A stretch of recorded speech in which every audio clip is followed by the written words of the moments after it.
ayun na nga guys, pinatawag ko nga pala dito ang lahat ng mga kabataang athlete ng Imus City para mabidyoan ko nga sila ng sama-sama. At pagkatapos ko nga ng video na to ay papauwiin ko na rin sila. Pero biro lang po yan, audience lang po tayo for today. Ngayon nga pala guys ang opening ng City Meet dito sa Imus City. At makikita nyo naman po, inaapuyan na po ang torch. At inatinan po ito ng ating mga leader dito sa Imus City. Kasama na po dyan ang ating Vice Mayor, ang ating SDS ng Department of Education, Imus City. At maging ang Assistant SDS na rin ng aming DepEd Imus City. At syempre nandito rin talaga ang mga atleta ng iba't ibang school dito sa amin. At kasama rin nila ang mga supportive nilang magulang. Alright!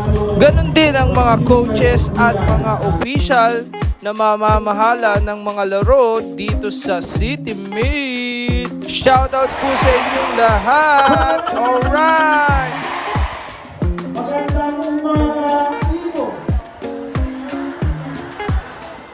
Alright! At kaya nga tayo dumalo dito dahil isa nga tayo sa mga coach. Kahit di ka panipaniwala pero totoo talaga yan. Sa nga pala ito sa ating mga trabaho bilang guro. At masaya nga tayo syempre na mapagkatiwalaan na maging coach. Alright! At shoutout nga pala sa lahat ng atletang Imusenyo. God bless po sa inyong mga laro.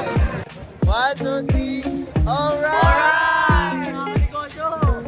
Alright! 1, 2, 3. Alright!